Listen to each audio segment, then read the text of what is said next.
Today, we are here to honor the lives of Sheriff Harry Wolf and Sergeant Roger Beekman for paying the ultimate sacrifice to their community. They were two men performing a duty of public service, which is a big part of who they were, and it was in their blood.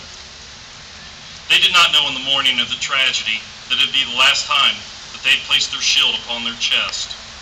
They'd put on their boots, their duty belt, and tell their families goodbye. They certainly knew the potential for tragedy, and they, like so many of my brothers and sisters, were willing to place service to others above themselves. Every day, it seems like we tune into the evening news, and we hear of another police officer, a deputy sheriff, a trooper, or a federal agent's death. We've had the recent incidents close to home with our friend and comrade, Deputy Brandy Winfield of the Marion County Sheriff's Office. Then while most of us were at home celebrating the New Year's with our family, we heard of the horrific death of Deputy Suzanne Harper of the Clark County Sheriff's Office. Deputy Hopper was the first police officer to fall in the line of duty in 2011. Unfortunately, during the first 3 months of 2011, 27 law enforcement officers lost their lives by either firearms or felonious assaults. Just a year ago, on April 6, 2010, Officer Theron Prather of the Plain City Police Department lost his stepbrother, Deputy Chad Pritchard of the Overton County, Tennessee Sheriff's Office while he was investigating a cold case homicide. Chad fell into a 160-foot sinkhole and succumbed from his injuries. Chad had only been a deputy for 2.5 months before he paid the ultimate sacrifice while serving his community. Chad had a desire for serving his country as well, as he served for the United States Army and in the Iraq War before returning to the United States to serve for his own community. Too frequently, we are losing our brothers and sisters to mere senseless acts of violence and to accidents performing duties that we are sworn to perform. Neither is a more admirable way to die, nor does it take away the sting or the finality of death. By assembling together here today, we celebrate the lives of those who sacrificed, and we ensure that no law enforcement officer died in vain. It is our responsibility to teach our children who the real heroes are. A real hero is not someone who hits home runs, scores touchdowns, or wins MVP of a major sporting event. Real heroes are those who would sacrifice themselves so that others could have a better life. Before we can teach our children about the life of a law enforcement officer, we must first understand it ourselves. What is it that causes a law enforcement officer to serve their community, and what drives them to serve their community? That question is complicated and not easily answered. Law enforcement officers love the opportunity to work with the youth. I've seen a child's eyes brighten up as they see a police car go by, and they wave at the police car and you wave back. It feels like you've just made their day.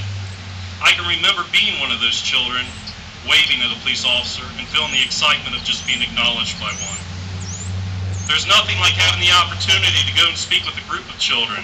They become mesmerized by your uniform and all the equipment on your duty belt. However, the love of working with the youth also comes with heartache. Law enforcement officers see the disparity in a child's eyes when one of their parents is being removed from the residence, or when they themselves are the ones being removed from their environment for their own protection. Nothing affects an officer's core more than working an investigation of a child that's been physically or mentally violated. You have to keep yourself removed from the situation just to keep your own balance. But that isn't fully possible. We are human beings, not machines as portrayed by many. Law enforcement officers are expected to make a decision whether to arrest or not to arrest in a matter of minutes, sometimes seconds, based on what knowledge they have presented to them at the time.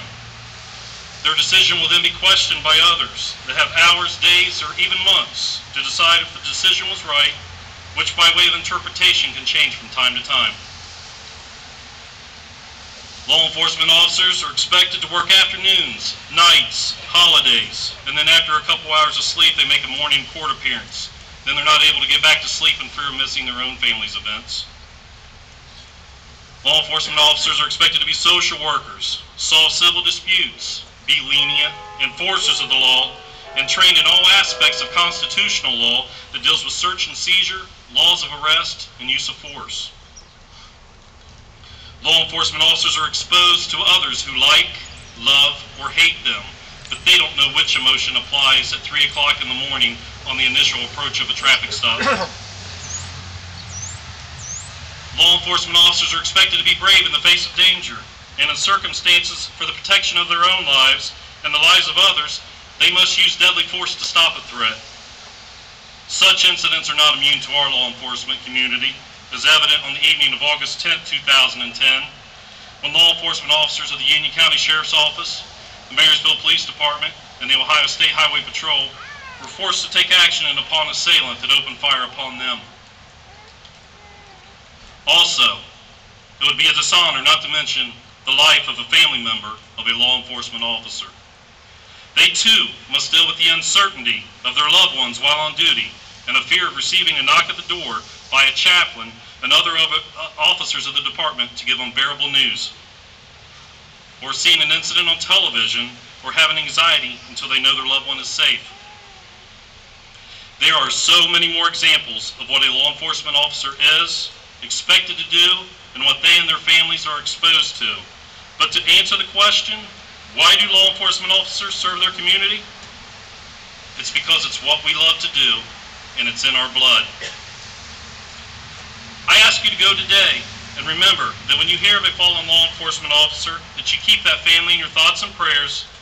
If it's something that occurs in your own community, do whatever is necessary to come together to show that no one who served and died for their community will ever die in vain. Each and every person here has displayed a wonderful gesture to the law enforcement community, and you've paid your respect towards two great, true heroes, Sergeant Roger Beekman and Sheriff Harry Wolf. May we pray that no other names ever be added to this monument again.